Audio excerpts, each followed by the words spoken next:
بلوچستان میں ایک بڑا واقعہ پیش آیا۔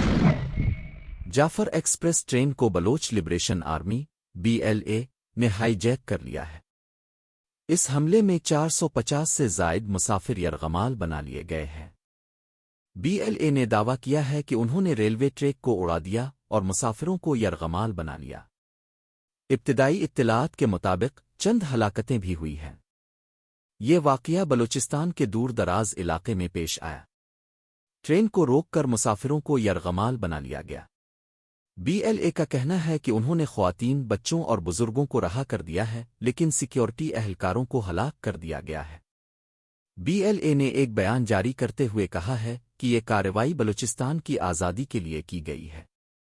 ان کا مطالبہ ہے کہ بلوچستان کو پاکستانی سیکیورٹی فورسز سے آزاد کیا جائے اور چین کے سی پیک منصوبے کو ختم کیا جائے۔ اب تک کی اطلاعات کے مطابق ٹرین پر سوار 120 سے زائد سیکیورٹی اہلکاروں کو یرغمال بنا لیا گیا ہے اور ان میں سے کئی کو ہلاک کر دیا گیا ہے۔ پاکستانی فورسز نے اس واقعے کے بعد کارروائی شروع کر دی ہے۔ گزشتہ کچھ مہینوں میں BLA کی کارروائیوں میں اضافہ دیکھا گیا ہے۔ انہوں نے چھوٹے گروپوں کو متحد کر کے ایک نئی محاذ تشکیل دی ہے۔ یہ حملہ گزشتہ چند مہینوں میں بلوچستان میں ہونے والے سب سے بڑے حملوں میں سے ایک ہے۔ اس واقعے نے بین الاقوامی توجہ حاصل کی ہے۔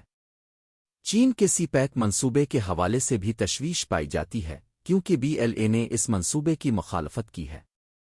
یہ واقعہ ابھی جاری ہے اور حالات تیزی سے بدل رہے ہیں۔ ہم آپ کو اس بحران پر مزید اپڈیٹس فراہم کرتے رہیں گے۔ بلوچستان میں یہ یرغمالی کا بحران کب تک جاری رہے گا؟ اس سوال کا جواب ابھی تک کسی کے پاس نہیں ہے۔ ہمارے ساتھ جڑے رہیں۔ شکریہ۔